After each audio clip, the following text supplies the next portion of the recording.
so much for joining.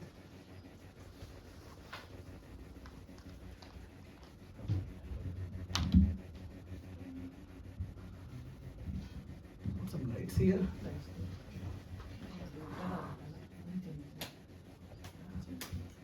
Hope people actually better, right?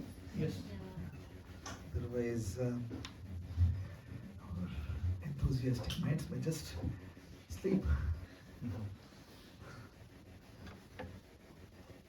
How is everyone doing? Good. Good. Any thoughts on what we have been discussing since yesterday morning? Anything is coming up straight away? You want to ask something? Those who have been attending,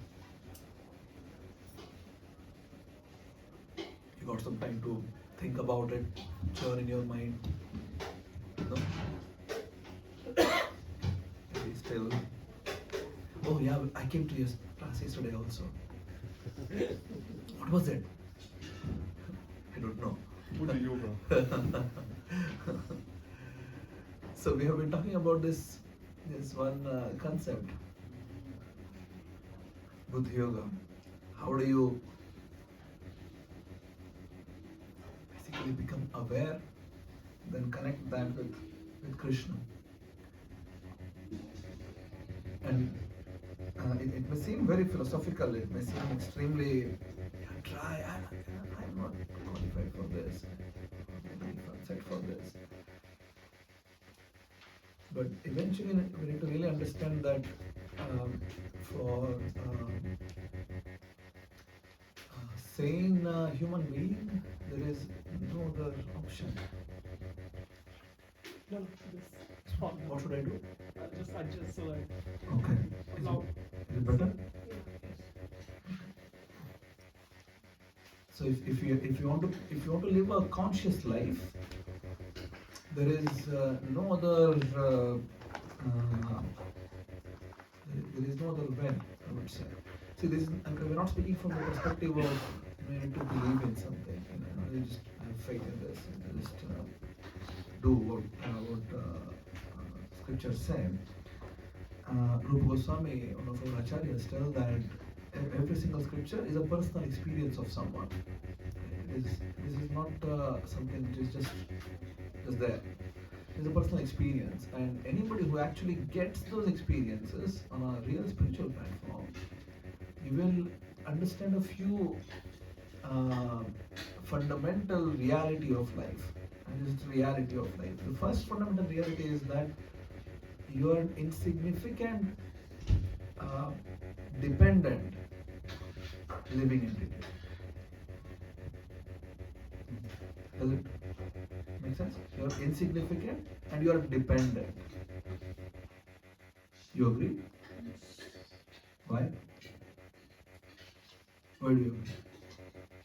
So dependent on universe, Okay. food, Why? shelter, everything. So, Ramadi, what do you think? What's your new name now? Sue? So, yeah, what do you think? Dependent? Independent? We are insignificant because in front of us the universe is so big. Yeah. In front of me, there is Okay. hardly part of that one, maybe a fraction of the universe. Okay. Dependent or independent? Dependent. Dependent. Why? Because Both dependent and independent. Independent also. And dependent also. Little freedom we have. Okay. Yes.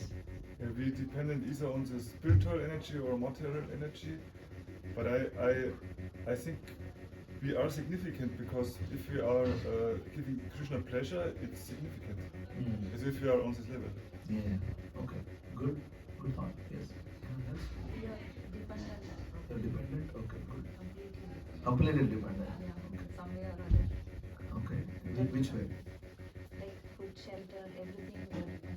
Like when we work, we are dependent from our birth, we are dependent on our mother, father, brothers, sisters.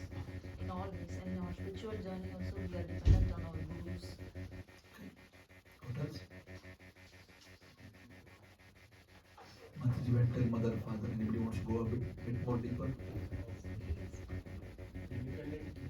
Independent by thoughts Okay. and dependent on air, water, nature. Yes. Very good. Yes, Ruchi. Yesterday you mentioned one shloka from Gita which says, I am the energy in man. Krishna tells that he is the ability in man. Yes. Good. Yeah, so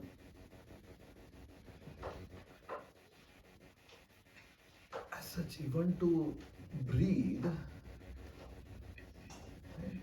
most fundamental aspect of it, right? Breathing. Everything else perhaps is a bit less frequent what you do. You drink water a bit less frequent maybe. You eat a bit less frequent maybe. Prana is like so fundamental, is the air which you inhale. Right? And we live in a way as if we have created this. Yesterday I was telling to someone that we consider our problems to be so big because we are so disconnected from the reality of life. The reality of life is that there are so many good things happening, even amongst all the so-called bad things in my own mind, my own thoughts. So many good things. Which are, water is there, air is there, and I can actually breathe. So this is such an amazing experience if you start thinking how I can actually transform my consciousness. Just start by being just a little bit, not just too much, but a little bit grateful for what is there outside. And then this consciousness eventually helps you to become Krishna consciousness. Right? So we can't just jump. You can't make like okay, now I'm living a total scrap life, to say, and I'll become Krishna conscious. What do? I'll go to the temple, chant this mantra sometimes, and these processes help. But then we need to also understand that it's not just in temple, we need to be Krishna conscious. We need to be Krishna conscious. Conscious. It doesn't make sense otherwise. And it can start from absolute basic things that you start observing what's going on actually around in the universe, how exactly things are going on, what exactly, in your own life when you contemplate. In usual terms, we don't really start being grateful about all the good things which have also happened in the past. It's not that some good things have happened, but then unfortunately, mind is such an object which somehow or the other pulls us always towards the situations which are there right now or which we think are going to happen in the future. Then just keeps us pulled down with this single most ability of mind in which it wants to basically be the enjoyer. Always thinking that how do I enjoy, and somehow always having this question mark, or these are the things which are blocking me from being the absolute enjoyer. For some people it may be the next next promotion. For some people it may be, we talked about it at length yesterday. But then we choose basically, we choose to be like this. We choose to always contemplate on things which are facially problematic than being grateful. We can always choose to be grateful, always. There's always an opportunity, but then we choose not to do it. So we have been talking since yesterday, how do we actually understand that there is something which is a basic instrument which is there in us called as buddhi. How do we trigger that, and then how do we connect it with Krishna? So I want to actually show a video, but then I forgot it. It was asked to me that if I would like a projector, and then I told no, it's okay. Next time we will see it when I come next time. That's fine.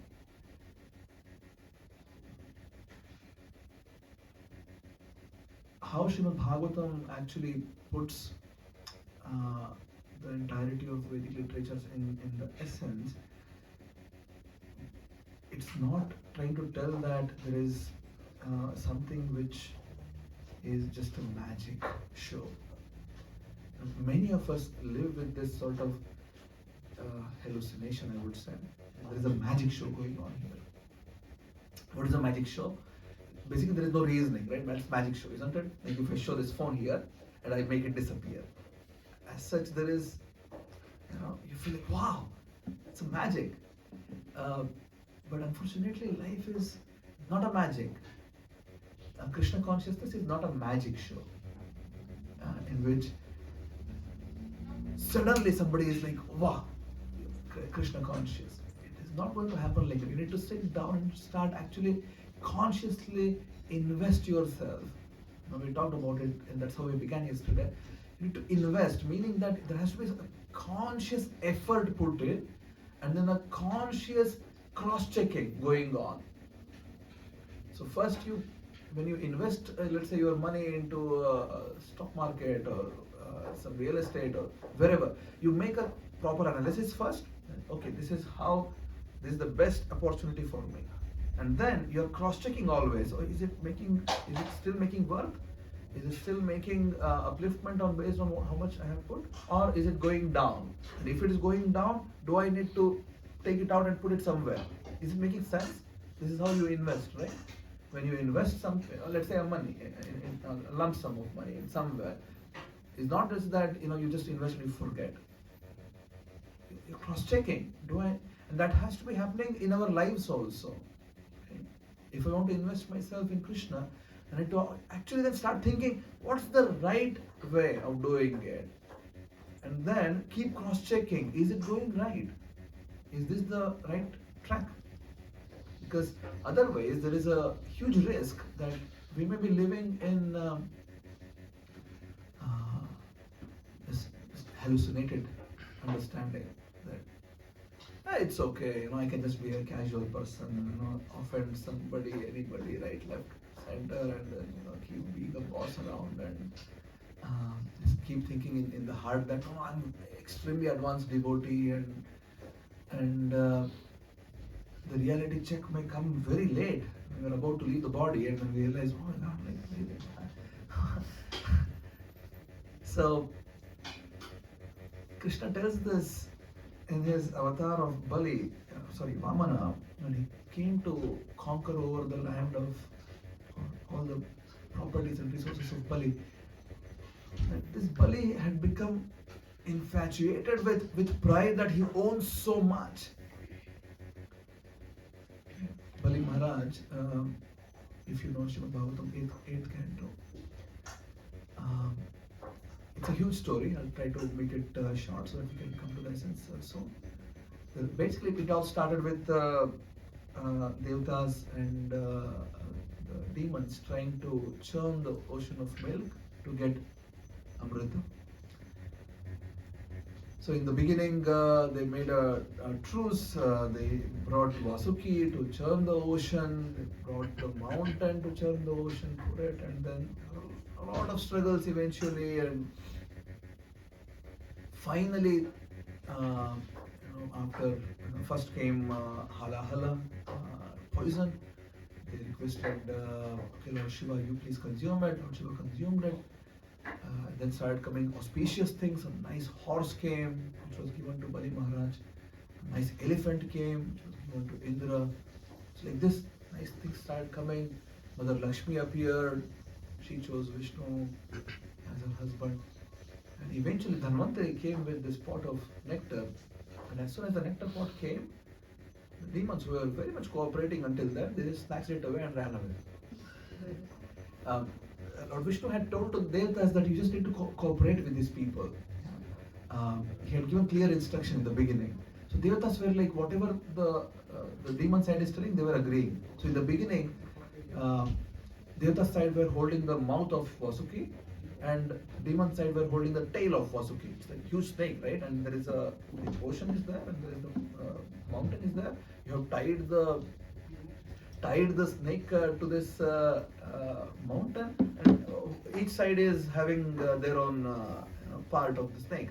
And the demons thought, what insult is this? We are given the tail. No, I want the mouth of the snake. And And Devtas just gave, okay, fine, just take it. No problem. Because they were instructed by Krishna, just cooperate. And you know what started happening? Eventually, when they started churning, this Vasuki was so exhausted. He started fuming. It was not breath anymore, it was fire was coming. and Devtas are still cool. Yeah, they have the tail.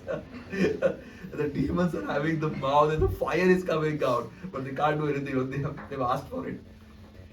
So eventually, when again as nice things started appearing, they were always given the first preference. You choose. A nice horse came. Bali Maharaja, would you like this? And Bali Maharaja just took it. Sure, yeah, give me. And then for formality, they give, okay, elephant. You take the elephant.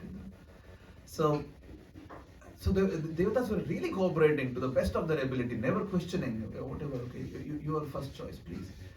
But then when the Amrita came, there was not even a choice. They just snatched the pot and ran away. But then the thing was that there was so much of disagreement amongst them, they couldn't even drink it. They were just like, one person snatched it and ran away, and Devatas are just watching the show now. It is just that it's not that they're all consuming the nectar. It's just infight, absolute infight chaos. Pot is going to one person's hand, and another person's hand, and third person's hand, fourth person. It's just, and they couldn't even come to an agreement that let's sit down and all of us consume together. They just couldn't come to an agreement. And that time, to resolve the situation, Lord Vishnu appeared as Mohini Murti and came and told to the asuras that I will resolve the matter. And they all were like, yeah, you're so beautiful. We'll agree to your proposal. It doesn't make sense. And this is how we think also many times, right? Somebody who is really beautiful must be a good person. Somebody who is really intelligent must be a good person. Somebody who speaks very well must be a good person. We also think, it's not just asuras who are thinking like this. We also think like this. Our own definition of good is, this is how we... and then this person ends up doing something which is not syncing with our brain. And my God, how is this? I thought he's a good person. Who asked you to think that he's a good person? Nobody asked you. Anyway, coming back. Asuras just invested their full confidence in this lady because she was looking beautiful. They actually tell, you're so beautiful, you must be a very fair person. Like being fair to everyone. So, Mohini Murti had told, don't trust me like this. I may cheat you. And Asuras were like, we trust you. And then Mohini Murti arranged in a way that, sure, then, okay, I'll start distributing them. And then she would go to all the, like it's a huge congregation now, right? So it's like giving Charnamrita through, she's distributing. But then when she goes to the demons, she's just looking at them in a way that they're just so infatuated. And they just forget that they have not got the Amrita to drink. And all the Devatas are getting the Amrita to drink. And Amrita is over. And then the Asuras come to senses. None of us got it. And they became angry right away. They started fighting. But then Devatas had already got Amrita and they were so powerful, they just destroyed the entire army of Asuras. Total destruction. And Bali actually died. So many others also died. And Devatas were, none of the Devata army got hurt at all. This total annihilation of demons' army. Then something interesting happened. This Shukracharya, who is the guru of the Devatas, Asuras, he had an interesting skill, an interesting knowledge. If the body is intact, he could bring people back to life. So whoever body was intact, he brought them back to life. So Bali actually became alive again. And then Indra, and this is happening, I believe, in Chakshusha Manvantara. If I'm not wrong, I can correct it later. Just at the end of the class, I'll look back.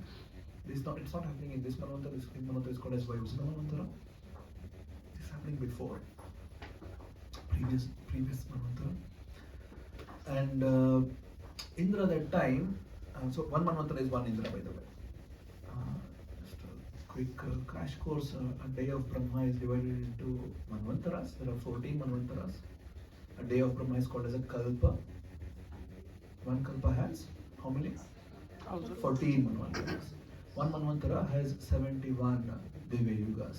One Divya Yuga is basically a combination of Satya Yuga, Treta Yuga, Dwapara Yuga, Kali Yuga. And so eventually you do the math and then eventually arrive at what's the entire day of Brahma. It amounts to 4.32 billion years. Anyway, so this is happening in the previous Manvantara. And one Manvantara is one Indra. So this is not current Indra, we are talking about the previous Indra. And this Indra got very proud that, wow, I got an amazing power now, we have got Amrita also. And one day Durvasa Muni was walking and Durvasa Muni gives the garland prasad which he was having, he gives it to Indra. So Durvasa is a great sage. And Indra got this garland, he gave it to his white elephant. Right? You have a white elephant now. And it's elephant, right? What can it do? What can it do with the garland? Throw it on the floor and then start stamping on it. And because it's an elephant. So now Durvasa became like so upset, like I gave you garland, this is what in front of. Imagine, you have brought some gifts to your friends. Yeah? Just imagine. It's somebody's birthday, Ruchi's birthday, let's say. Everybody brings a gift to Ruchi. And Ruchi, just in the entrance of the house, she unwraps the gift, just smashes it on the ground. How do you feel? How do you feel? Hard. Raghav will feel angry. I will never come to your house anymore, Ruchi. So Durvasa by default, his Amsha of Lord Shiva, by default he was angry. Right? So you have to make an effort to make him calm usually. So his default state of existence is on anger. So he was like, what craziness is this? I curse you, you're having so much of pride, I curse you, you lose everything. On the other hand, Bali Maharaj, we need to understand that this is basically this is class of family lineages, right? Asuras are not the people we have seen in TV. People who are like black and having long teeth and this no. So basically there is a guy Kashyapa. He had multiple wives. Two of them were Diti and Aditi. Whoever is the son of Aditi, they're all Adityas. Whoever is the son of Diti, they're all Daityas. So basically still it's the same lineage which is going on. And then Bali is basically grandson of Prahlad, son of Hiranyakashipu and son of Kashyapa. So Bali was a nice person as such. He had some intention, just like we also have. Maybe I want a good job, I want to really conquer over, I want to be the best tech guy in the world, or I want to get the best promotion in the world, or whatever. We also have ambitions. So Bali also had ambitions. I really want to rule over the whole. So he started worshipping the Brahmanas who are descendants of Bhrigu Muni, headed by Shukracharya, quite faithfully. I sincerely serve you. And these Brahmanas became so happy with Bhrigu, they performed a yajna called as Vishwajit. And with that yajna, they empowered Bali that you can just go anywhere, you will conquer it. He got that empowerment. He got a nice golden chariot which came from that yajna sacrifice. All the armors, everything which came from the yajna sacrifice, he just wore them. And then wherever he would just go, it would be his. So with this whole empowerment, he just attacked Indra's capital. Indra and everybody just ran away. So like, we can't even, there's not even a fight here. So they just ran away. And Bali just started occupying the seat of Indra and started sitting in the seat of Indra. And that's it. I'm Indra now. As such, in universal administration, there is a qualification which makes a person Indra. To perform Ashwamedha Yaga, 100 of them. If someone makes 100 Ashwamedha Yaga, we can become Indra. To do one Ashwamedha Yaga, you need to first become the emperor of the planet you are ruling, and then send a horse around. And there are multiple people who are measuring the steps of the horses. How many steps this is walking. So there are brahmanas who are just counting steps, and there is an army which is ready to fight. If someone tells, let's say Vaibhav thinks, yeah, I want to make a Shwamedha Yaga, so he sets a horse. So it has to go around everywhere in the world, and everybody needs to tell that, yeah, I accept Vaibhav as the boss. He is my supreme boss. If somebody tells, no, I don't accept, they need to fight. Vaibhav needs to defeat them.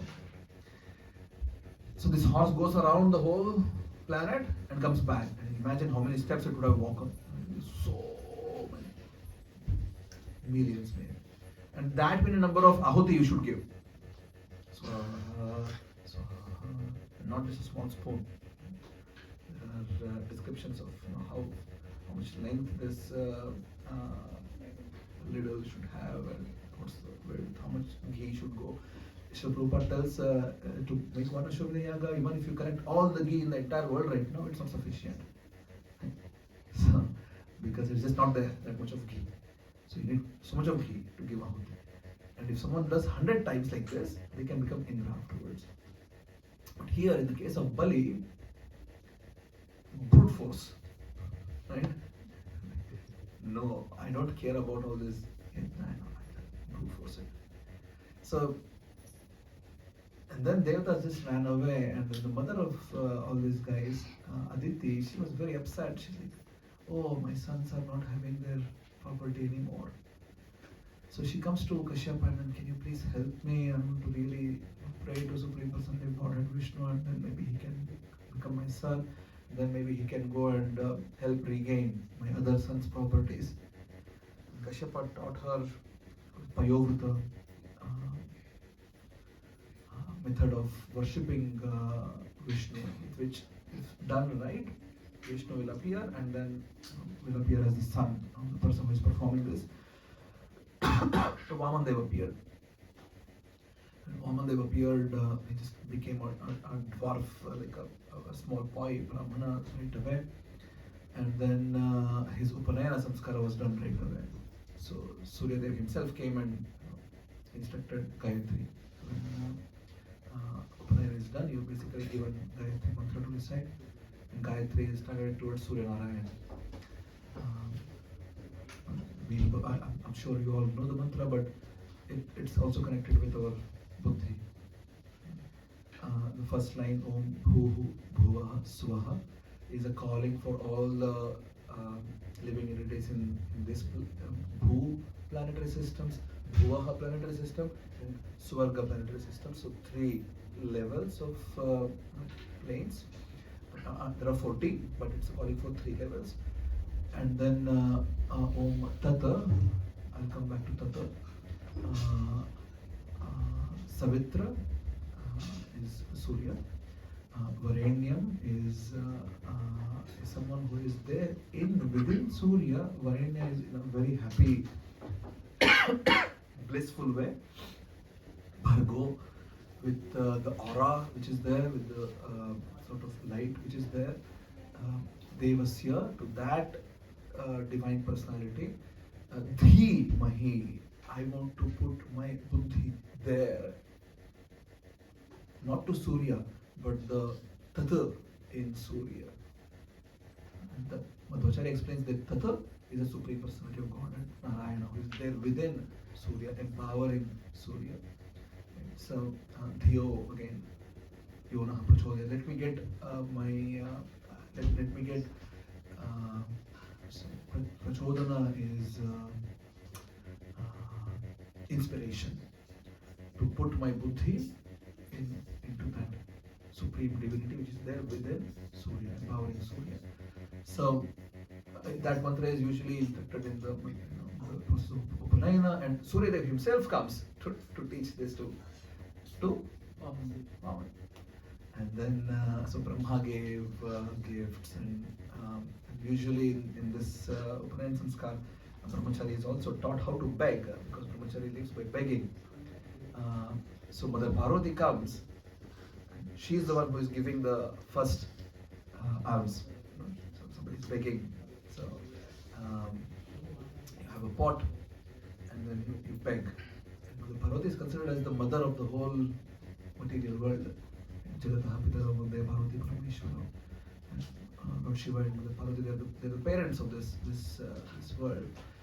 And so Mother Parvati herself gives the first alm, and afterwards Vaman, they performed a sacrifice, and then he started walking towards Bali, and Bali at that time was performing a Shramedha. He thought, okay fine, anyway I have become Indra, now let's start doing a Shramedha. So he was doing a Shramedha, back to back to back. And when Vamadev appeared, people thought all these sages, who are doing. Please know that Bali is a good king now, right? He's just the only thing which he has done is just brute forced into Indra's capital. Otherwise, he's a good person, and all the Brahmanas are supporting him. He's a nice person, and all these sages in the dynasty of Bhrigu, they were really supporting Bali Maharaja. And then when Vamanadev appeared, everybody just stood up. The culture was that whoever appears in any location uninvited is an atithi. You need to treat them with respect. Atithi Devo Bhava. Nobody went and invited Vamana, you come and attend this sacrifice. Vamanadeva just came. And Bali Maharaj just made him sit on a nice throne and is washing his feet. And Bali Maharaj is getting such an amazing spiritual ecstasy washing the feet of Vamanadeva. He's crying. He doesn't know that this is like Vishnu has come, but some small boy has come and treat him well. And after treating him well, he asks, okay, what can I give you? Charity, seems like you have come here to ask something. What can I give? Vamanadev said, I want 3 steps of land. 3 steps. 1, see my hand. Here. 1, 2, 3. 3 steps. I want to take 3 steps. I want that much of land. But he was like, 3 steps. You can ask me the entire heavenly planetary system. Take it. No problem. You're such a nice person. I can also find a nice girl for you if you want. Get you married. Nice ashram for you. Nice entire planet to rule. Ask something more. And Vamanadev was like, if I can't be happy with 3 steps, I can't be happy with the whole universe. To talk about a planetary system. And that's very instructive actually for us. Somehow we think having a lot of resources can make us happy. But it's just an anticipation. It's never reality. If that was ever a reality, a lot of people who have a lot of things to spend in life will be very, very happy. But you know what?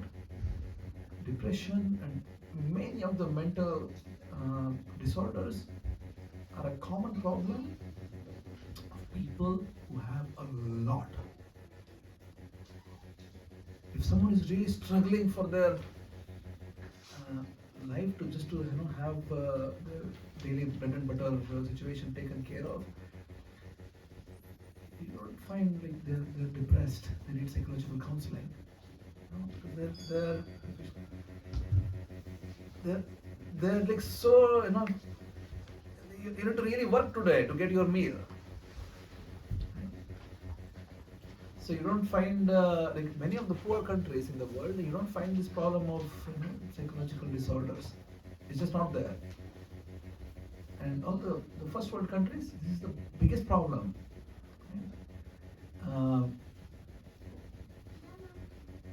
So Nilambara Maharaj tells this, bad times creates strong people. Strong people create good time. Good time creates lazy people. Lazy people create bad times. Making sense? Whole cycle. So basically, most of this mental situation is basically, it's just everything is so good. I just need something now to keep myself occupied. I can't really invest so much into Krishna, so I would rather worry. I would rather have some things which are keeping me busy. Anyway, Mamadev is telling, if I can't be happy with 3 steps of life, I can't be happy with anything, whatever I have. 3 steps of life, what can you do? You can sit, you can stand, you can lie. So basic functionalities of life is done. And you have your own space in which you can sit down, you can stand up, and you can lie down. Yeah. So that time, so it's height of moments, right? So they're talking, and then Bali Maharaja is like, okay, it's fine, I'll give you. Then suddenly Shukracharya is like, oh my God, what did you do? This is Vishnu who has come here. You should not have given promise. Anyway, there is something called as Bahruch Shruti, which tells that any promise you make, if you have not recited Om to begin with, it's null and void. So you have not anyway, it's just a conversation you are having. You have not actually done the right way of giving a promise. It's okay. Just back out from your promise. No need. And then Bali is like, what are you saying?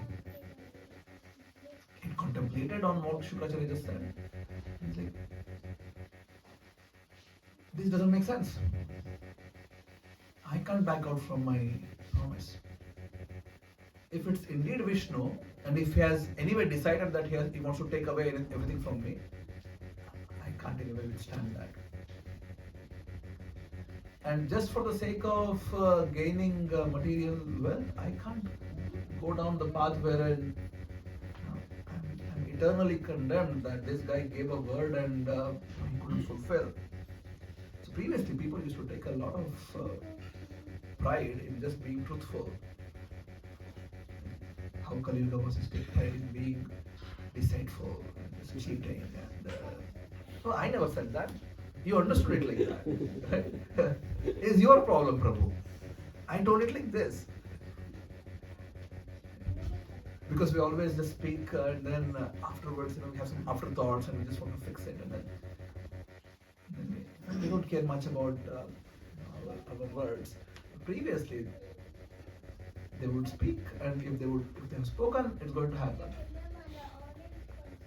So he's like, I can't back out from my words. And the Shukracharya becomes so angry. How dare you? I'm your guru. I'm telling you to listen to me. And Bali tells, no, sorry. That's where, how yesterday we were also discussing Bhakti Yoga. Your buddhi is being driven by Krishna's empowerment. You need Krishna's empowerment to. There is a situation wherein there is a guru outside who's telling, and with whose power, with whose blessings, with whose you have conquered everything, you have got everything. Then you're also, in general, a faithful, sincere servant of the guru, but then guru is telling you something which is not making sense. And Bali actually rejected and told his wife, bring the kamandal water. She brought, gave Tarpana, and fine, I'm giving you now 3 steps of land, take it. To everyone's amazement, this boy just started expanding and expanding and expanding, and everybody just watching, oh my God, what is this? He started expanding. into a level wherein the entirety of creation is this one gigantic person now. Wow. We are also within there. And then here, but then also see, wow, we are within there. And then with one step, he covered all the lower planetary systems. Second step, all the upper planetary systems. So basically the universe is having 14 planets, and these planets are, where are these planets? You have to study Bhagavatam. Another on top of it. Yeah, no, but where are they? In the stem of the lotus, which is Coming from the neighbor of Garbhodakshaya Vishnu. Garbhodakshaya Vishnu. Very good. And where is Garbhodakshaya Vishnu? in Also- called Milk Milk Ocean. No, Water. Garbha Udaka, right? That's the name. That is the water. It's like amniotic fluid in the womb. That's the meaning of Garbha. Right?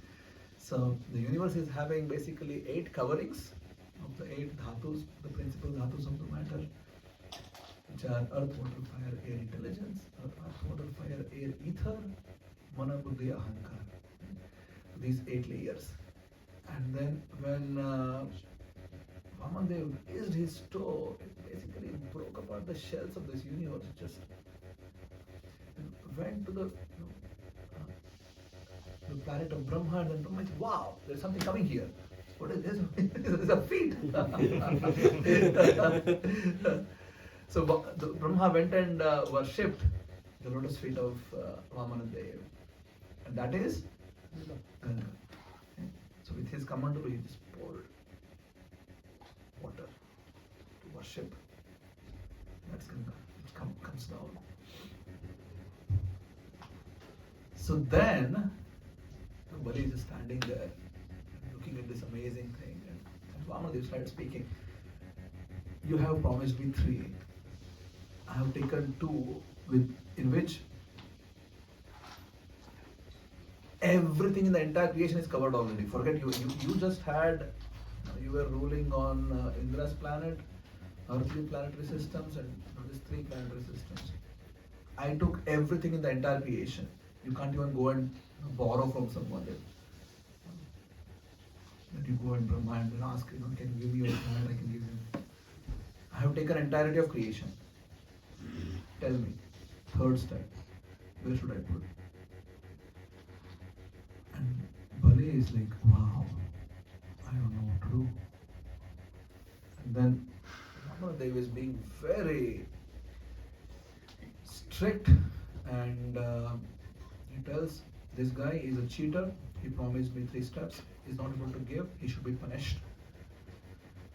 So Bali was ordered to be tied in what's called as Varuna Pasha, which is basically made of snakes. Totally wrapped. Śrīmad Bhāgavatam very descriptively tells that Bali was like shining like sun before. The moment Vamanadev took everything, he was just lost all the aura which he had. It's like someone who is a beggar. That's how he started looking. He's tied. And then Vamanadev asks, give me the 3rd step. Imagine the universe, the entirety of the universe became so big, and then still asking, give me my 3rd step, otherwise you'll be punished.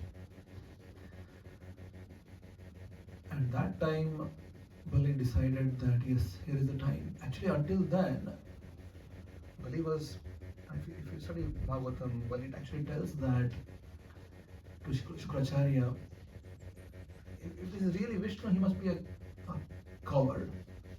Really not a chivalrous person, because if it was Vishnu and he wanted to take things from me, he would have come and fought with me. This guy is coming like this. I don't know what is this. If there was a fight, maybe I would have died, or maybe I would have killed Vishnu. So Bali is still having this pride that I have so much. But then when he lost everything, and when he understood that I'm insignificant and a dependent entity, that's where we began today, right? Vamadev actually tells this guy is such a proud idiot. Even though he's a dependent entity, he was thinking that he is the ruler. Now I have put him in his position. Now he understands I am the one who is the boss of everything. And I am the one who owns everything. So Bali agreed. He tells, I'm sorry, I was an illusion. I was thinking that I am the one who is controlling everything, I'm the one who wants to enjoy. Sorry for it. Please place your third step on my head. You see, this is where the beauty of things come. As such, the entirety of creation has been already conquered. Which means the place in which Bali is standing is also conquered already. Right? Because Bali is in, it's not that he's thrown out of the space and he's standing somewhere else. And then everything is happening. No, he's also there. As I said before, Bali was able to see in this gigantic universal form. He could see himself. I'm there. Right? He could see all the devatas, he could see all the sages, he could see the entirety of creation. It is amazing that even after that, there is one thing which can be still given, which is one's own surrender. So this is something which is beyond time and space. An individual, infinitesimal Atma surrendering to Krishna. It's beyond time and space. If you're only speaking of space, it won't make sense because it was already captured. So when that was told by Bali, Vamadev placed his feet. All the entirety of creation became so happy that here is a person who surrendered himself. So the real character of Bali Maharaja comes at that point of time. He actually surrendered now. You understand that I am just an insignificant entity. All that I can do is just surrender. I usually give this example. Imagine someone who is really famous walks in here right now, or comes to your home, let's say. You're living in your home, who is really famous. Anybody who like football here? Football? Just be honest, it's okay. Cricket? Politics? Tennis? Imagine whoever is your pop star or whatever, right? Rock star, doesn't matter, film actor, actress, whoever you think as the most famous person in your own idea, right? This guy is really, or girl is really famous. They walk inside your house.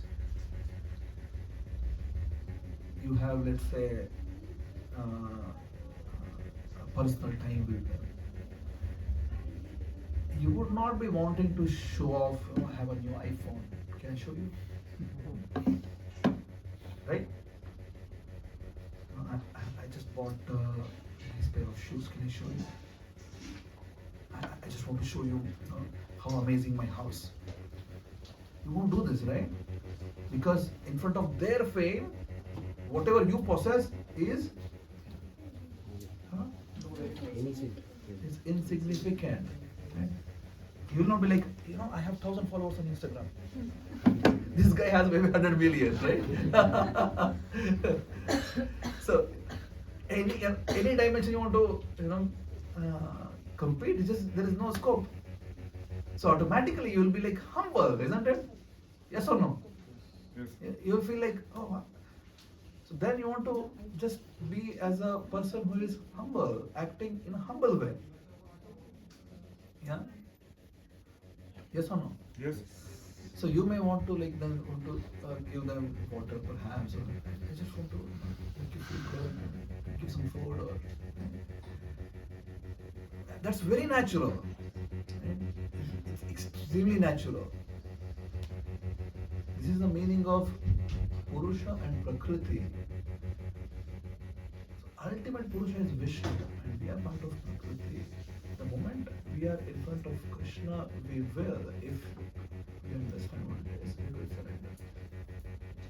If we get the idea of what's going on here. Because this person, the entirety of beauty in the entirety of creation together. Not just the beauty of this world. That's a degrading, eventually will degrade. This guy is so beautiful, he's like eternally beautiful, ever expanding beautiful.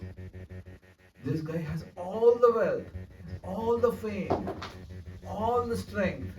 That's what makes us to say wow, right? When you see people who have beauty, knowledge, strength, fame, that's like wow. It's attracting. This guy has all of it in full. The only thing you can do at that point of time is you understand yourself. I'm so insignificant in front of this guy. You surrender, you serve, and that's bhakti. It's very simple. You understand your own position, you understand the position of Krishna, you surrender and serve out of love, because that's the only thing which you can give. Love. Okay? Bill Gates walks into your house, you give him $10. Does that make sense? But if you offer something nice, maybe a flower, something to eat or drink, out of love, that makes sense, right?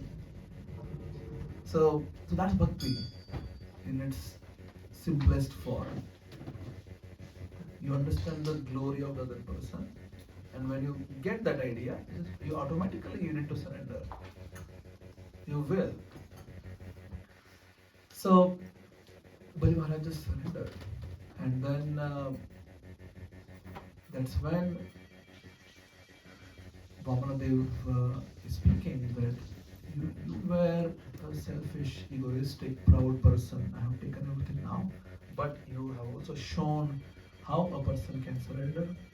Because of your great qualities, everybody will remember you, and I'll actually send you now to Sutala, one of the lower planetary systems, which is also beautiful, has been constructed by Vishwakarma, and then you can be there until not next Manvantara, but the Manvantara afterwards. So right now Vaivasana Manvantara is going on and Bali is still there in Sutala.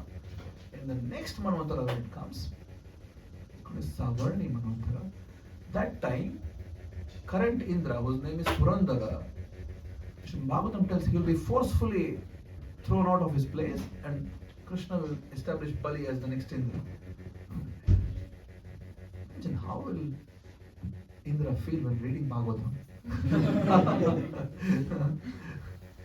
Because anybody who is there in a position, they get attached, right? So Bhagavatam is already telling that this Indra is going to get attached, and then Krishna is going to be forcefully taking him out, and then bringing Bali and putting Bali as the next Indra.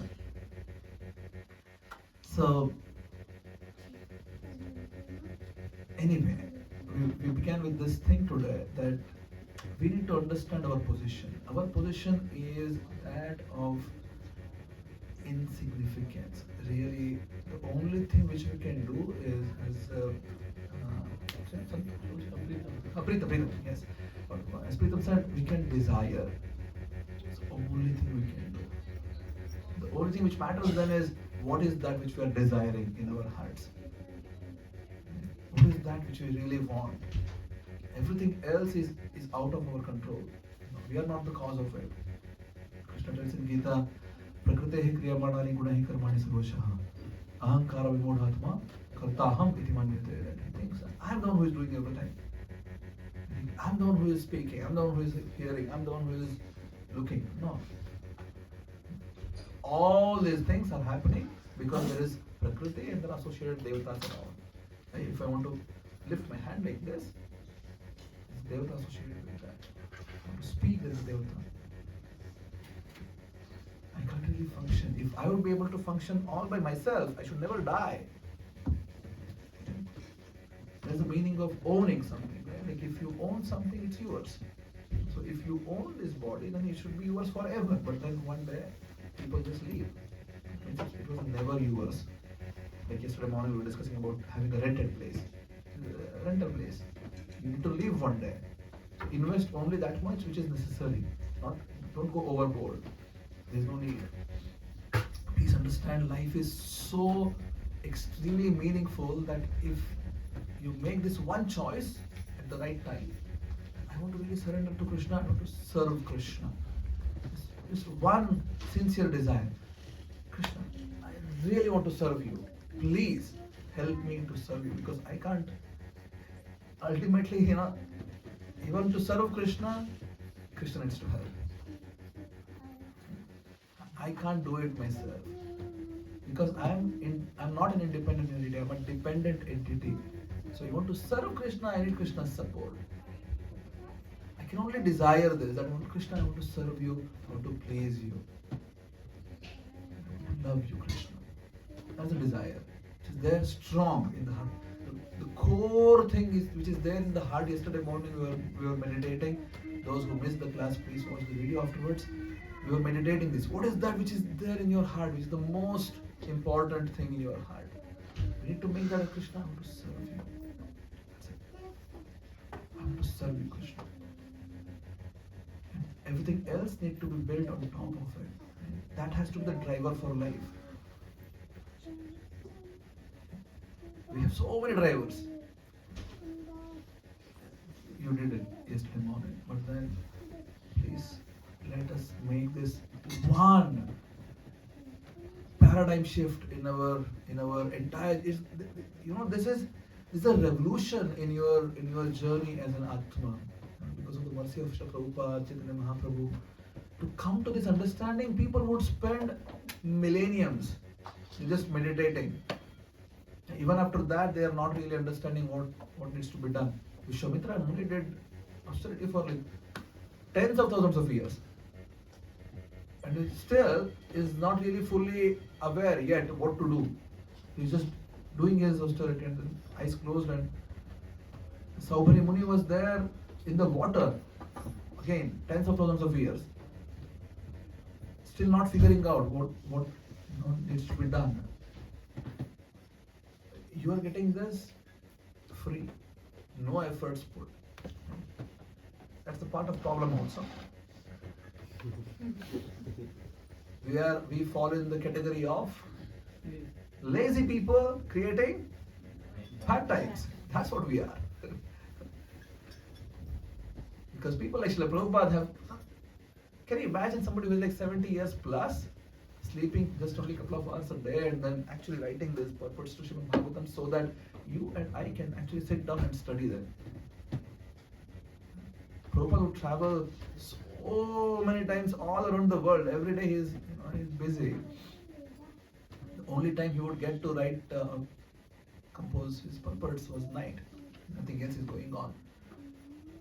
So entire, he would sleep until 12 o'clock or so, and then he's just up and he's just recording until 5 o'clock in the morning. Prabhupada left his sleep for us.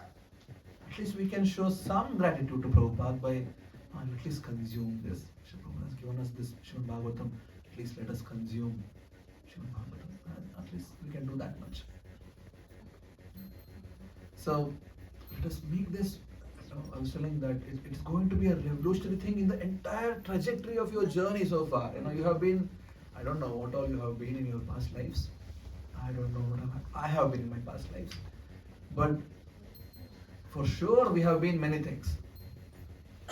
Many things. Many entities. Sometimes maybe in the heavenly planets, sometimes as birds, sometimes as other animals, or many times as humans, also perhaps in the past. And here is the first time in that trajectory you have been getting an opportunity wherein you can just break this cycle of birth and death. Let's use it. All that you have to do is have this desire. I want to serve Krishna. This is the core desire of my existence. I want to serve. I want to love Krishna. Yesterday we discussed, if you keep hearing about Krishna, talking about Krishna, sharing about Krishna, sharing things about Krishna, studying Krishna's pastimes, you will love Krishna. Sure, you will. And then everything what all the philosophical things which we have discussed, they all then fall in line sort of. You can make sense out of it. Like what is Bhakti Yoga? Oh, senses are driving, or Buddhi is driving. Buddhi is in union with Krishna, or is in union with nothing. He's just sleeping. Where is the chariot of life going? All these things make sense. Be aware of it when we start doing some very simple things in life. In the month of Kartik in Amsterdam, we did this new endeavor last year that every day we were having multiple programs in new people's homes. We just go and we made teams, and every day 5-6 programs, 10-12 programs some days, many different parts. We did around 160 programs or so, something for inspiration for you if you want to do it next coming Kartik. But the reason I'm telling is, wherever I was going, I was just hammering on very simple thing that you can do just 4 things and be connected with Krishna. Chant Hare Krishna mantra every day, study Bhagavad Gita and Bhagavatam, come to a sattvic way of life, offer your food, whatever you eat, offer it to Krishna. Cook sattvic, offer it to Krishna. Come to association. Very simple. So simple. Hare Krishna mantra. Hare Krishna. Bhagavatam and Study Bhagavad Gita and Bhagavatam. Sattvic Sattvic way of life. association. So simple. So simple. Just keep doing it. Everything else will come to your life. Srila Prabhupada tells in one of his purports that this Krishna consciousness is such an amazing process. Once started, it will drag the performer to perfection. The process is strong enough. But you need to start. You can't ask me, oh, Prabhu, how do I read Bhagavatam? I think somebody asked it last time when I came. How do I read Bhagavatam? Just take the Bhagavatam and start reading. What is there? Like you have a cup of mango lassi, like, Prabhu, how do I drink this? Just drink it. How to chant Hare Krishna mantra? Just chant it. How to associate? Just come to association. And that's where eventually, slowly but surely, transformations will start kicking in. See, ultimately philosophy is just an enabler. That's not the thing. The thing is you need to surrender to Krishna, and for that you need to desire the right thing. And for that your buddhi needs to be in the right place. Buddhi needs to be able to control the horses and tell that senses, please don't go there, let's go here. You may think that you're a great person and whatever, you're the best thing happened on the earth. That's fine. That's how Bali was thinking. Eventually you come to your proper understanding that no, I'm just an idiot. Have been an idiot in the past, and still an idiot, and will be an idiot. And let's serve Krishna. So there's some meaning which is coming out of it. Otherwise, anyway, what's the use? And so many people live, so many people die. We're basically a burden on the earth. Quite literally, we are a burden on the earth. You know? Shastras tell anybody who speaks a lie is a burden on the earth. So you can evaluate yourself.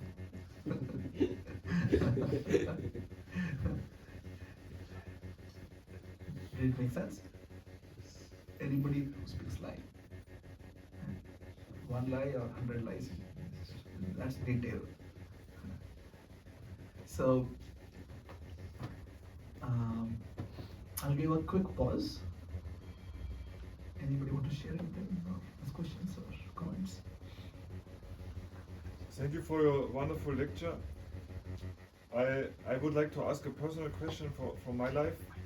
So sometimes I feel I'm making a Bhakti Yoga. For example, today morning I came to the temple, I chanted my rounds already, and I feel very good. For my condition, I feel good Krishna consciousness. But in the evening, when I'm coming home, then I think I have done everything. Now I can watch useless documentation, for example. And I think I can relax with this, I enjoy this. Why is my Buddhi then so weak? If I have done a lot of spiritual things and then on the end I watch some nonsense documentation. Yeah, so basically, Buddhi Yoga is not a situation wherein you fluctuate. Yeah.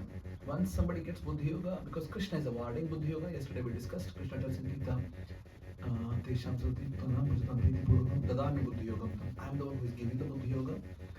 So your Buddhi is in association with Krishna then, and that is not a fluctuating state anymore. It's a constant existence. Right choices you are making now is just an effort in which you're just trying to awaken your buddhi. Sleeping actually.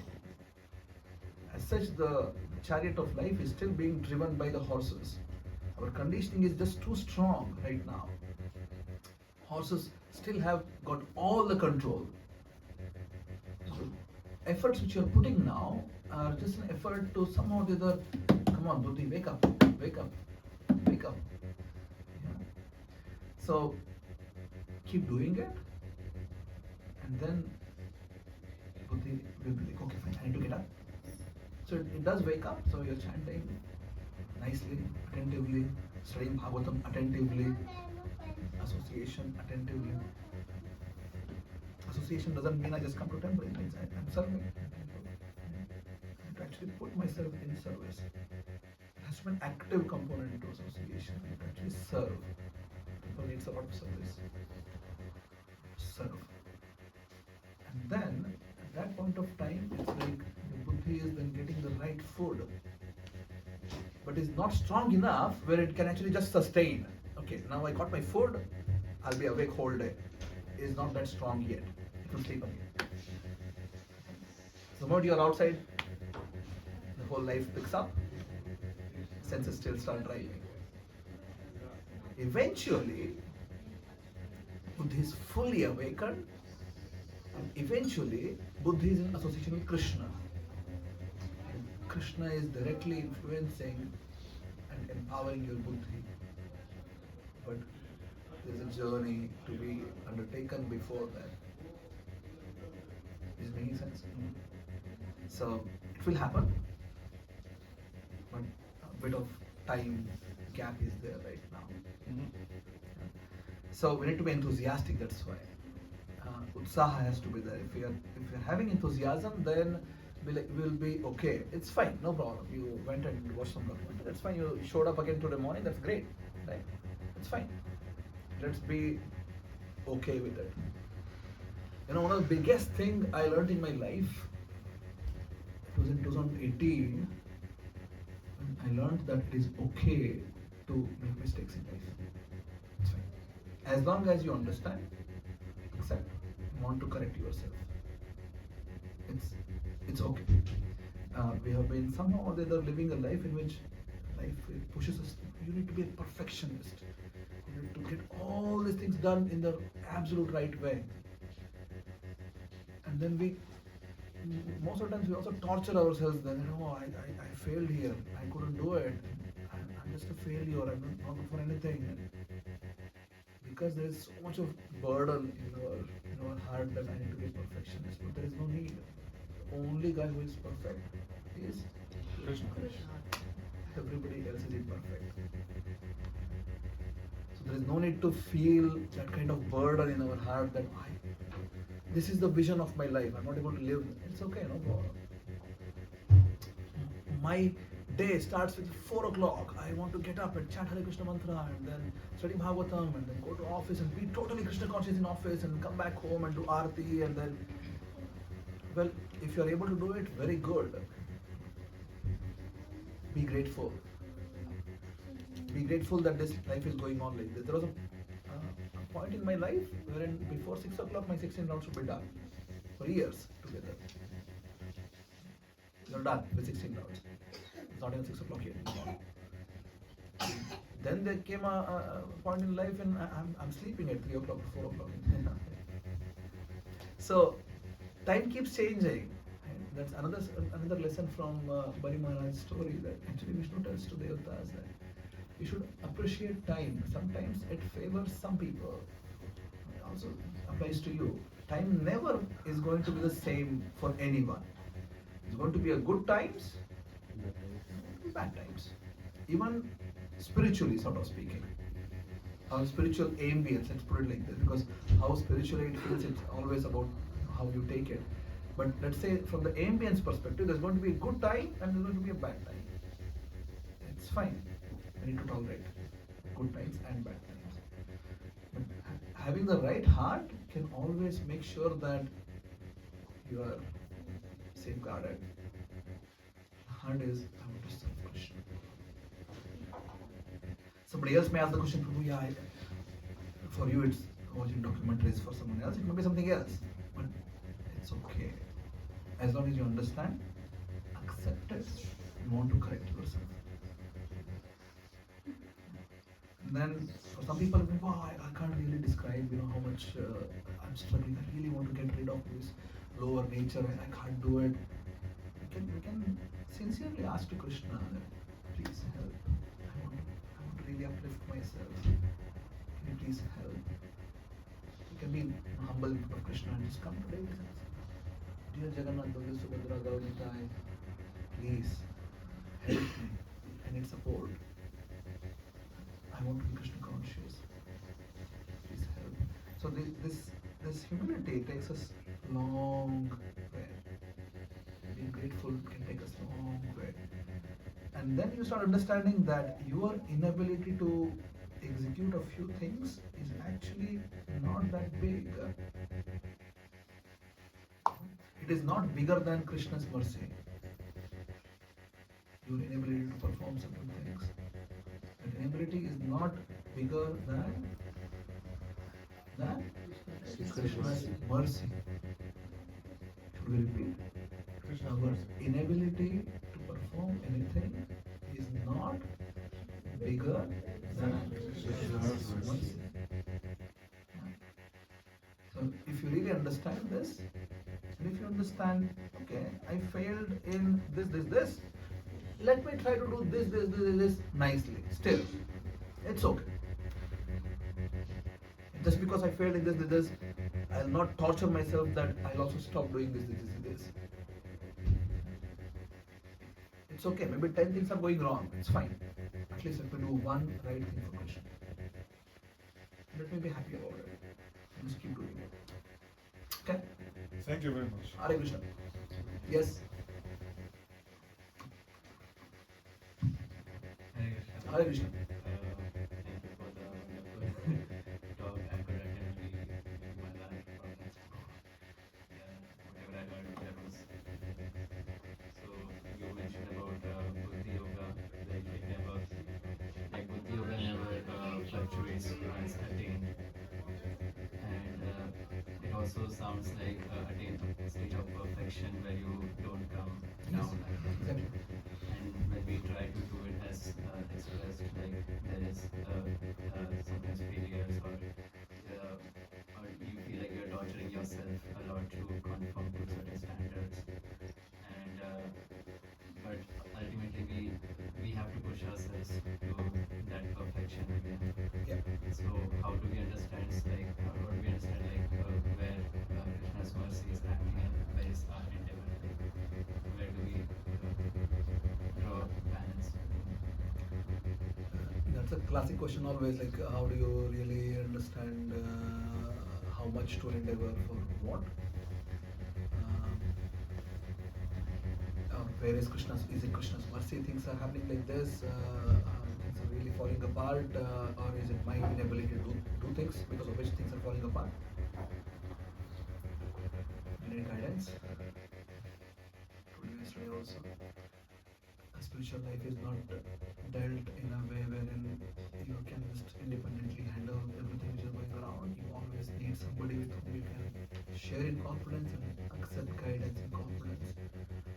You need to choose that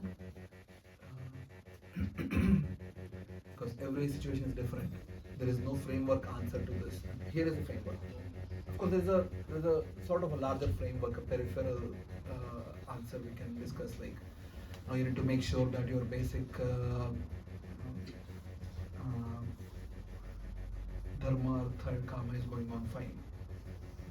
Your mind is in a stable state, then you're able to live your spiritual life, able to get your comfort, whatever is basic necessity, dharma. And whatever is needed for life is all just stable. See, if you put someone in a freezing house, temperature is -10 outside, there is no heater, and you're asking that person to be Krishna conscious, how long can he be Krishna conscious?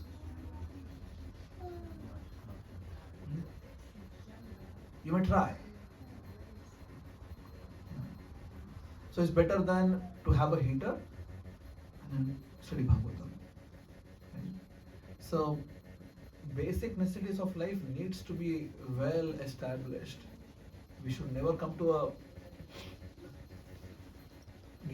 hallucinated state of affairs where I think I'm very Krishna conscious, I don't need a job. I mean, of course, you can make a decision that you can be a brahmachari and whatever, but if you decide to be a grahastha and then just do it, you need to be a responsible person. Having responsibility means that then I'll do enough to make sure that life is comfortable, just enough. Will not do it more. No need of over endeavor. Enough in which mind is comfortable, and for some people it may be like, no, you are comfortable only when you become a CEO. Okay, go and become a CEO. It's fine. It's fine. For them it may seem like it's not over endeavor for me. It's fine. That's okay. Because everybody is a different person. We can't tell that the only comfortable job in life is everybody should become street sweepers. It's a very humble job. You'll become humble. That's the only job all devotees should make.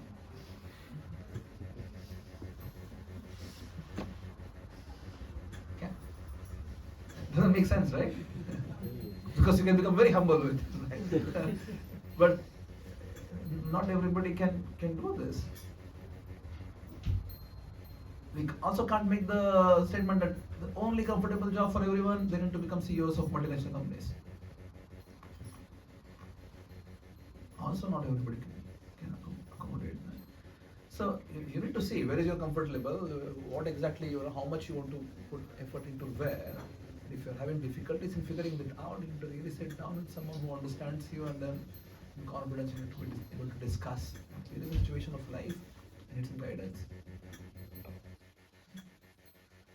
If you are just left alone yourself and start imagining, oh, is this Krishna's mercy? Is this my mind? Is this Krishna's mercy? Is my buddhi? What is this? You can keep doing this research for next 100,000 years and you will not come to an answer. Yeah. Because bhakti is not mental concoction. You just keep concocting. It's just not. Maybe there is not even a problem. Maybe it's just your thought that you have a problem. I mean, it's perhaps very simple, but it's difficult for you because you are undergoing the situation. It's difficult for you to understand that there is no much problem. It's always the case. I was discussing yesterday morning. Whenever in many of our devotees' cases, when some situations happen to others, we are extremely judgmental, and when it happens to us, we're very good lawyers. We give a lot of 1, 2, 3, 4, 5 points because of which it's happening to me. But if it's happening to others, we can give a great judgment. At some point of time, we need to be honest and we need to be able to put ourselves in that sort of shoe and analyze ourselves. And that's a good habit if you can develop.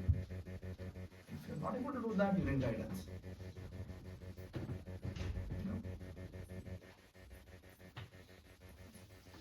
Okay.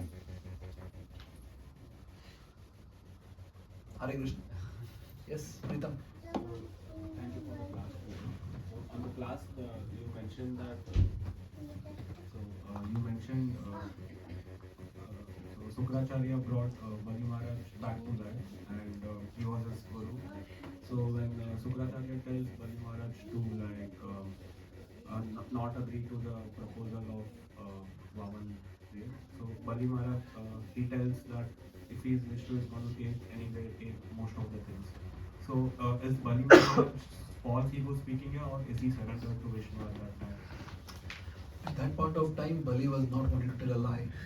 He was not like, oh, I can't go back from my word. You can't ask me to tell a lie.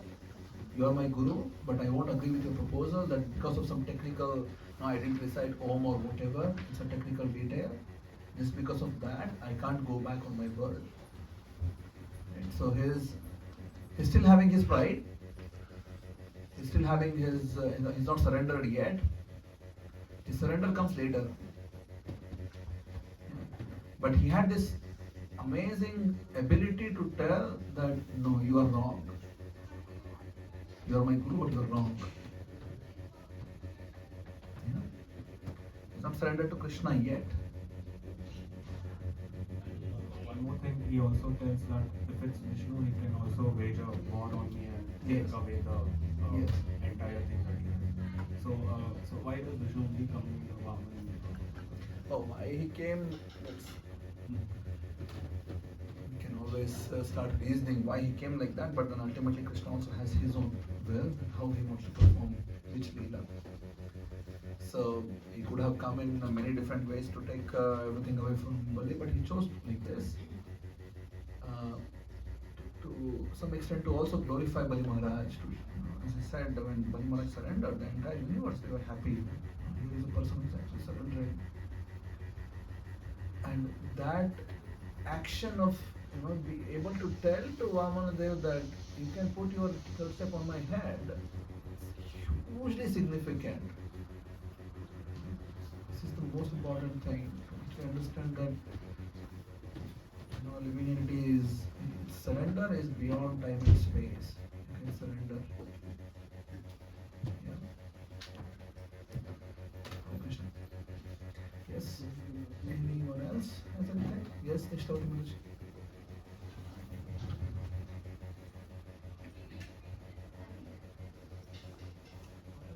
Thank you, Prabhuji, for the wonderful lecture. I wanted to ask, so you mentioned, gave an example of the important person when he comes to our house, then how we will behave, we'll be humble, and we will show our ego, oh, I have this one. So, and this applies to Krishna, all you connected with that.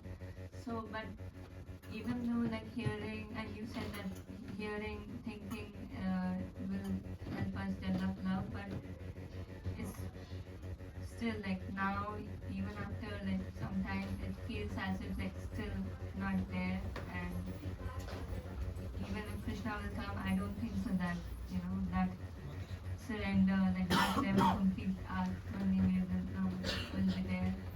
So Spirituality is not a sentimental practice to begin with.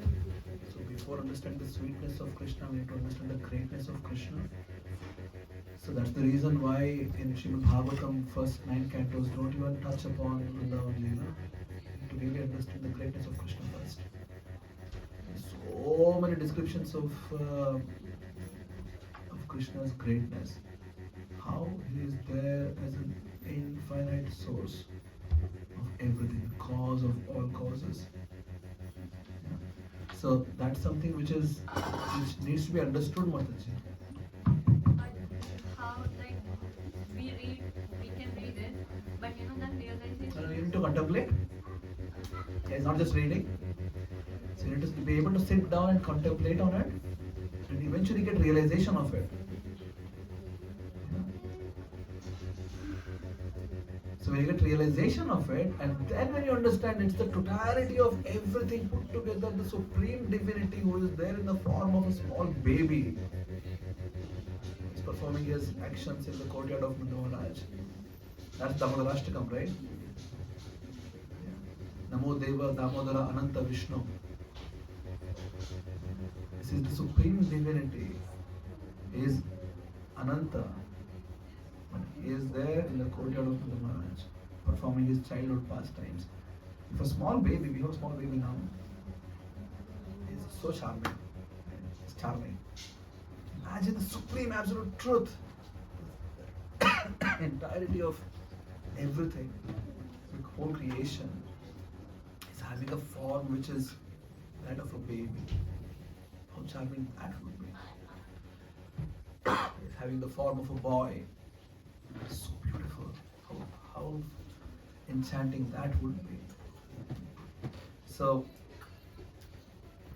it needs some experience in life. If it is not happening yet, to understand you are lacking that experience to do it better and more.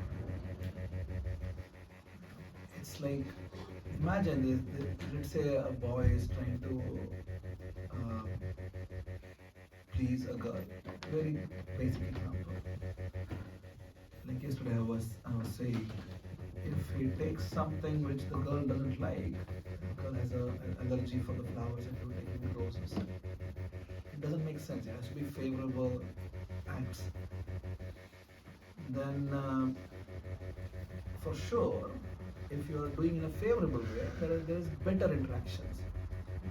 So that's why bhakti is performed in a favorable. We need to figure out what is that which I need to do then. Maybe my actions are not sufficient, maybe just insufficient. I just, let's say the boy just tells the girl I love you but never takes any gifts, never greets, never has any interactions whatsoever, but just once in a while tells her I love you. What's the meaning of that? No meaning. There has to be constant activity. So maybe you should study Bhagavatam more sincerely and just with attention and care. You are actually grasping what's going on here, and that's the best medicine I can suggest. Shushrusho Shradhanasya Vasudeva Katharuchihi.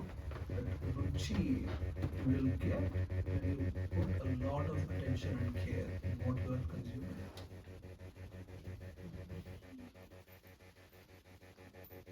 To really be able to consume Śrīmad Bhāgavatam in a way that this is my time with Bhagavatam and that's it. Here is Śrīmad Bhāgavatam. This is made for us. This is the medicine. Bali Maharaja tells in 10th Canto Bhagavatam,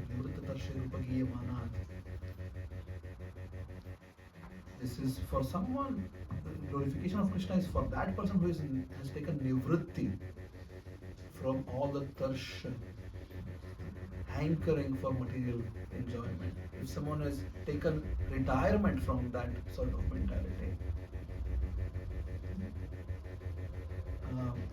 Bhavaushadad Shrotra Manobhiramat, this Bhagavatam can also act as aushadhi to achieve that state of affairs, wherein you can actually get retirement from hankerings which are there. I want to enjoy. Ka uttama shloka gunanuvadat Puman Viratita Nam Shuknat. Who is there? Who is the killer of the soul? Who is not able to take this medicine because the pastimes of Krishna, the activities of Krishna, listening to them is like so amazing because you eventually will start participating in it if you're in the right consciousness. So who is there who is not giving oral reception to the message of Śrīmad Bhāgavatam, which can actually get you then Nivritta Tarshaya state, wherein you don't have this hankering in the heart and I want to enjoy. Just want to serve. So we need to consume this as a medicine to begin with, and eventually it will start tasting better. Prabhupada gives the example of sugar cane for a person who is having jaundice, hepatitis. If someone has jaundice, sugar cane juice acts as, if you drink it, it's very bitter. But then you keep consuming, jaundice goes away, hepatitis disease goes away, and then you start tasting the sugar cane. So, Śrīmad Bhāgavatam is that. Okay? Let's be enthusiastic, put some efforts.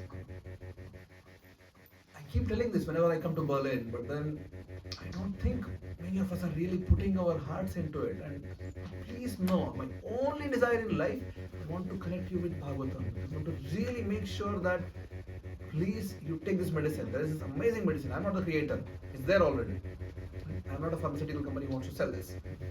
So, here is the medicine for the disease which you have, which is called as struggling in material life. which is characterized by birth, old age, disease, death. You may or may not be able to perceive the problems of it right now because you are living a very comfortable life in Berlin. But there is a problem. You are not able to perceive it because you are living a short life. Your vision is just really only this much. If, let's say, Vishnavati, I will give you a vision in which you can now look at 100,000 years of your life in one shot. What would you find in this vision? Many births in different spaces. Exactly. Right? Sometimes in heaven somewhere, sometimes bird somewhere, human somewhere. Let's say you see 1,000,000 years, 100 million years, billion years. You can actually expand to eternity. You know what's going on? Punarapi Jananam, Punarapi Maranam. That's what is going on. It's like, let's say I make a proposal to you that, no, dear devotees, let's start living in a way that today I live in this apartment, tomorrow I move to another apartment, day after tomorrow one more apartment, fourth day another apartment. How will you feel? Steady. Boring. Boring? Eternity, every day you change. How will you feel? Really, just think about it. You need to pack up everything in your house. So it's, yeah. Amazing, right? How will you feel? Tiring? Frustrated? Yes, what else? Stressed? Yes, Sonam Mataji, how would you feel? Angry. Irritated? Angry? Good, what else? Alive. Huh? Alive. Alive? Okay, what else? Feels like no man. Okay, what else? You have Still this- not coming to the thing which is supposed to be felt. No? Meaningless. Condition? Unstable. Your desire for stableness is not there. You will be hankering. Oh, enough. I don't want to do this. Just please put yourself in this situation. Yeah, Ritu. Today you are in this apartment, tomorrow you are in this apartment. You need to really pack everything, yeah? Full. All your stuff. You need to pack, go here, this house, this house, this house. Every day you're moving. Eventually, if you are having common sense, you'll feel like, I don't want this really. By the time you've set up, it's already time to leave. Isn't it? I will set up, I'll cook, I'll eat one meal and start wrapping again. Ready to move tomorrow. Dear devotees, this is our lives. This is how we are living. It's just that you're not able to see it. Just like a person who is living like this, let's say his vision is cut off. Yesterday he forgets. Tomorrow also he can't see it. Only thing which he can get to know is, let's say, someone else. He goes to hibernation, let's say. 8 o'clock in the morning, he's in the place. He can start setting up. It's all just chaos in the apartment. You can just start setting up. You can just set up a stove and your washing machine and your everything, and you cook your lunch. And around 8 o'clock in night, somebody gives you again some pill and you hibernate again. And next day morning you are in a new place again, and then you start setting up again.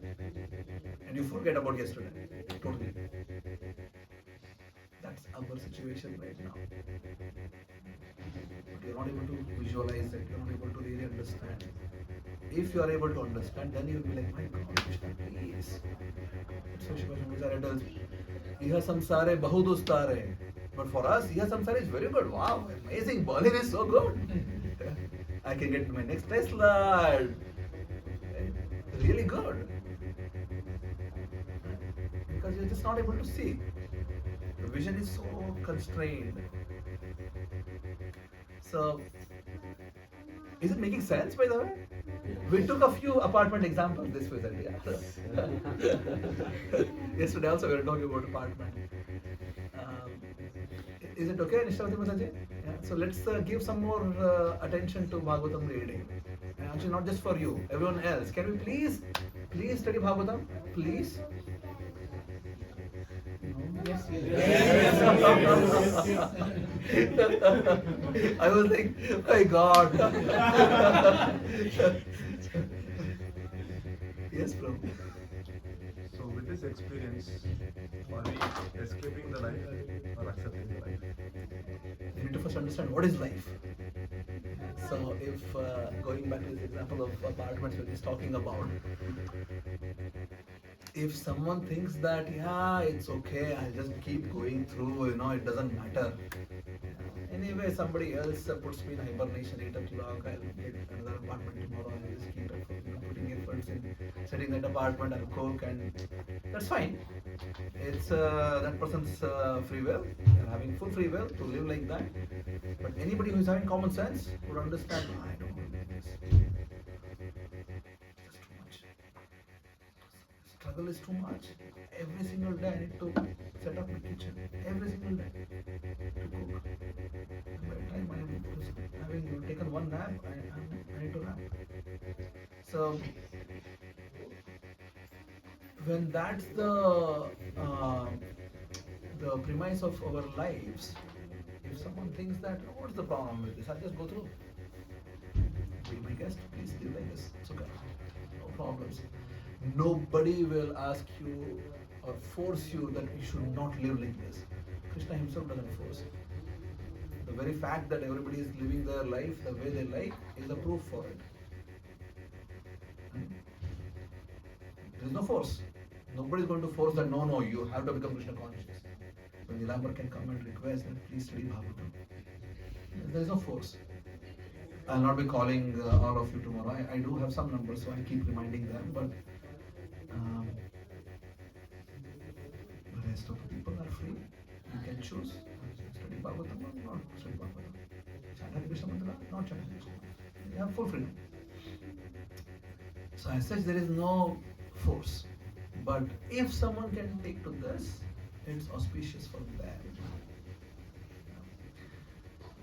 We are not a class of people who just want to run away from living life. You need to live a life like Arjuna. You need to be the best in what you do. If someone is an IT engineer, be the best IT engineer. If someone is a teacher, be the best teacher possible in the world. Someone is a housewife or a mother or father, whatever, be the best in what you do. And then not just being the best, but being Krishna conscious at best. That's what it is. Is that okay? Hare Krishna. Any yes, Ruchi? Last question. Last question. There's another program after this. Okay. So we have to. Sure. Wrapping up then. Anybody else? Can I be Personally, yeah, personally you can okay. talk as So, much you like. okay. I'll be here then. Ruchi can ask somebody else who has not come before and want to ask.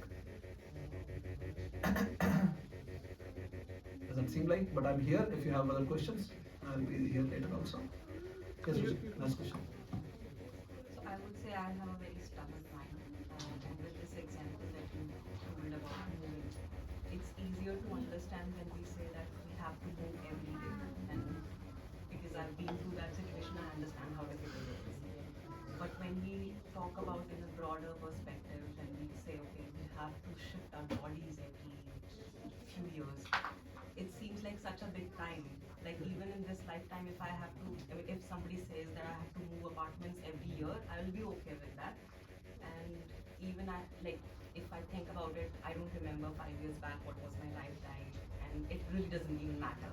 So it doesn't even matter after a few years who I will be and what I will be. So how do I tell my brain that it's not okay?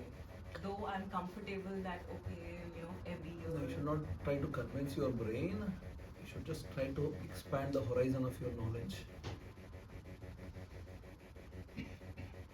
Right now, there's 1 year, 2 years, 5 years, whatever. They look big for us because our vision is small. If you're able to expand it, then you're able to see, wow, that's difficult. So you need to expand the horizon of your knowledge. knowledge rather than trying to convince your brain that oh, Nilambara said this, it must be true, so try to believe it. No, there is no need. And spirituality should never be an artificial belief-based actions. Just believe in this. Sit down and start contemplating. See where you arrive at. Yeah. And apart from all the contemplations and everything what you live for in your life, also do 4 things very sincerely. Chant Hare Krishna mantra. Read Śrīmad Bhāgavatam. Bhāgavatam, Sattvic standard of life, Zen association. Doing it. And have a personal time in which you actually sit down and contemplate how life is going, where is it heading, how do I actually try to be a little more aware. This contemplation has to be there. Spirituality is not for people who just want to be, I just only believe in magic. It's okay, I'll wait. Yeah, some magic will happen. I'll be transported from here to Krishna. Magic. So you need to put some efforts in right directions, and for that contemplation is necessary. Some people it may be journaling, some people it may be just sitting down and thinking, some people it may be whatever, doesn't matter. You should do that. That's when you can actually cross-check. Again, remember, investment. You are investing yourself. There has to be cross-check, Ruchi. If there is no cross-check, as well you perhaps lost everything, whatever you have put in the market. And one day you'll be like in a shock. But then if you are cross-checking, you would perhaps take that amount and put somewhere else and then balance your loss, or maybe we got something else higher. So that I stop. Thank you so much.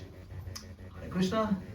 Hare Krishna, Hope to thank see you you. all again. I don't know when, but what is it? This is March or this is February.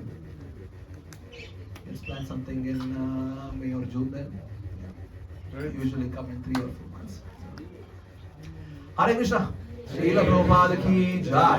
Janna Bhagavad Subhadramaya ki jai. Bhagwan ki jai. Śrīmad Bhāgavatam ki jai. Hare Krishna. Nilambara Prabhu ki. Jai.